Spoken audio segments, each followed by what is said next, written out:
opening keynote by Minister for Active Aging at Government of Malta.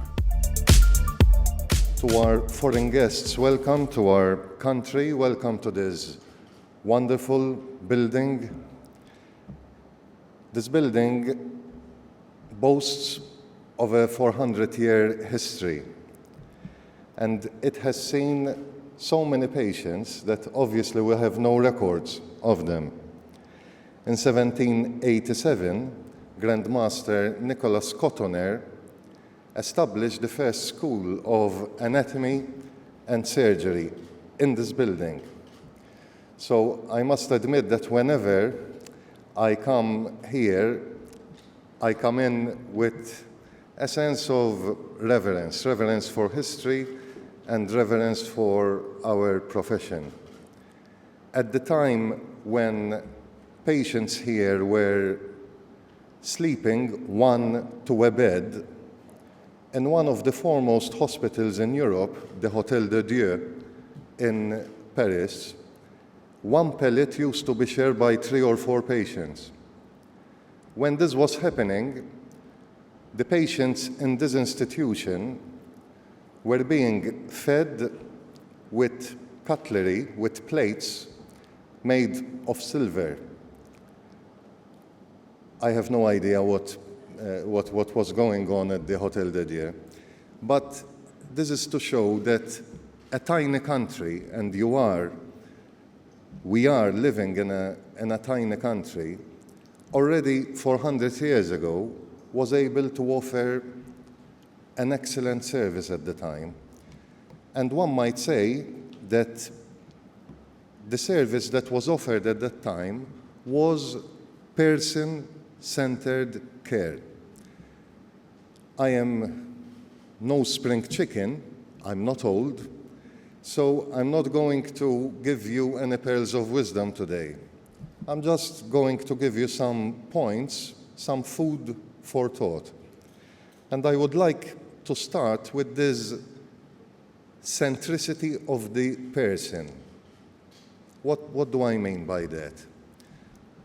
What I mean is our society has become increasingly consumeristic, no doubt about it. So consumerism is the rule of the day. Our members of society are more knowledgeable. They are more expectant. So it's only natural that persons will more and more want to be involved in the decisions that will affect their care. This is natural, and governments around the world are obliged to empower this, how shall I say, this communion.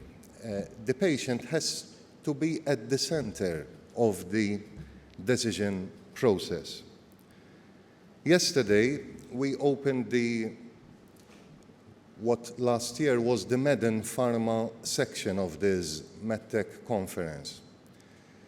And we heard speakers, world-renowned speakers, harping around the subject of patient safety.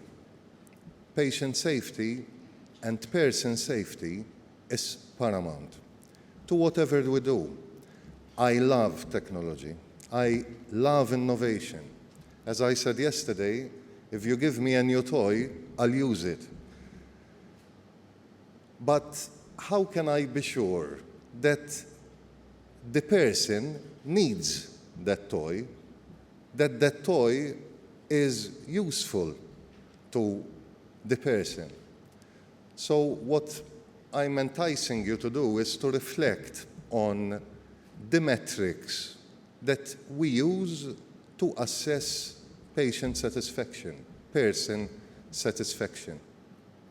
Are we innovating with the person in mind, or are we innovating with the system in mind? These are two very, very different entities, if I might use the word.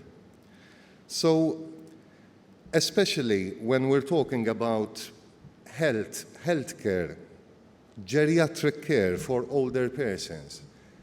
This concept of safety, this concept of empowerment is all the more important. One of the first emails that I received when I became minister was about this well-wisher congratulating me on acceding to the post and telling me, congratulations. Now you will be finding beds for discarded persons. And as I was reading it, hundreds of emails, I was just about to sort of discard the idea. But then it hit me that there is more to finding beds for persons in need. There is more to it than this. So I'm going to talk to you about our vision and our ministry to try and tackle the reality. This is no challenge, this is no problem, this is no issue, this is the reality. The reality is that our population in Malta and elsewhere, in every developed country, one might say, our population is aging, and as a result, the requirement for proper, excellent healthcare, long-term care, these needs will inevitably increase. It is not enough for us as politicians to try and get that short gain. Politicians are very often accused of running after short gains. And, 1.5 years into the job, I can understand that train of thought. But I'll repeat, there's more to it than that. Especially in such a sensitive sector, in such a sensitive ministry, this is not about short gains. This is about long-term vision, long-term solutions. And that is why we're coming up with long-term strategies for active aging and dementia. But now, it's okay to write documents and do public consultations, but words are cheap. Now we have to deliver. And we want to deliver, first and foremost, in preventive medicine. You, the people sitting in this wonderful hall, you are the older persons of tomorrow. So we cannot afford to get this wrong. I'm quoting the Prime Minister, who, in a recent speech in the United Nations in New York, said, and rightly so, that we have to get the future right. And the reason is very selfish. When we get older, we want to find the services there. We want to find not proper services. We're not after proper good services. We're after excellent services. So our solution for this starts with prevention. We have to invest heavily in preventive care. So that is why we are insisting on screening. Screening not just for cancer, we have to screen for risk factors, for diseases that will render persons disabled. This is an important pillar of what we are trying to do. Secondly, we have to decentralize our services. What do I mean by that? By that I mean that we have to get our services closer to the person's home in the community. We have various initiatives, one of which is the Hospital at Home initiative, which we are expanding. Years ago, when I was a child almost, I was a big fan of Star Trek, and I always say this. In Star Trek, the medical officer had a little handheld device, and he used to scan his colleagues who were ill, and the scanner used to tell him, what the problem was. And when I was a child, that was something incredible. That's happening today.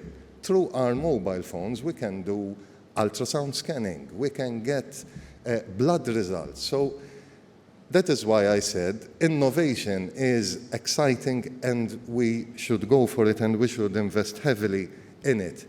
Decentralization means that the academic institutions need to relax a little bit. Operations need to move. When I say operations, I'm not talking about surgical operations.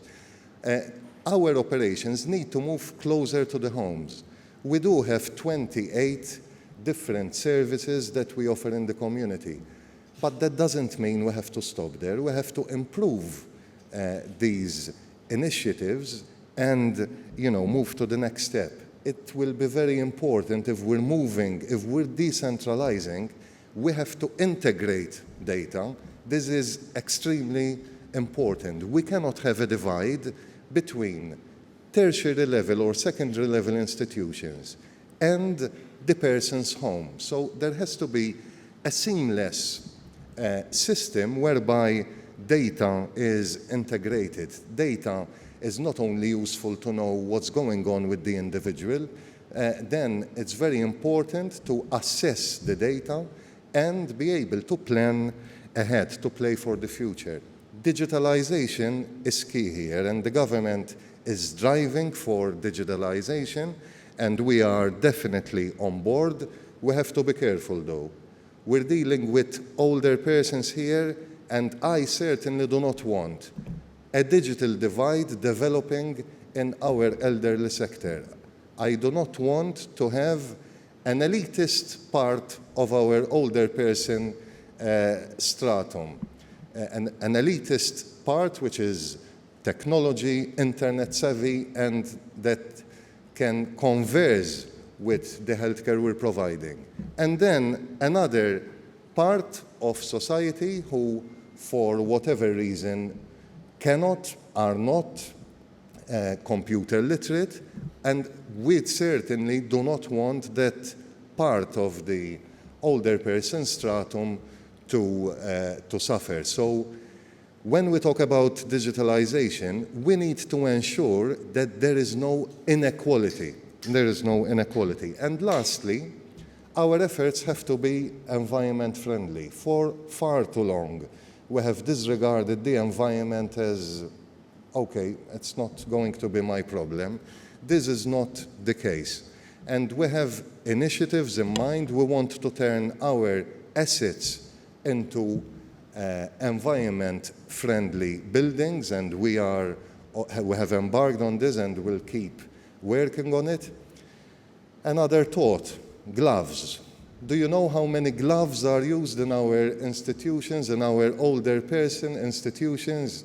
It's almost impossible to say. So we are embarking on a proper audit of how gloves are used in our institutions. Gloves, discarded gloves, obviously, are a very important source of pollution. I'm not saying we're going to do digital rectal examinations without gloves, far from it. What I'm saying is we need to be conscious of the fact, and where we can just wash our hands, why not just do it? One last thing about the environment. I am aware that at European Commission level, our counterparts are discussing levying some sort of tax on discarded medicines. This is something which I have to admit I'm completely against.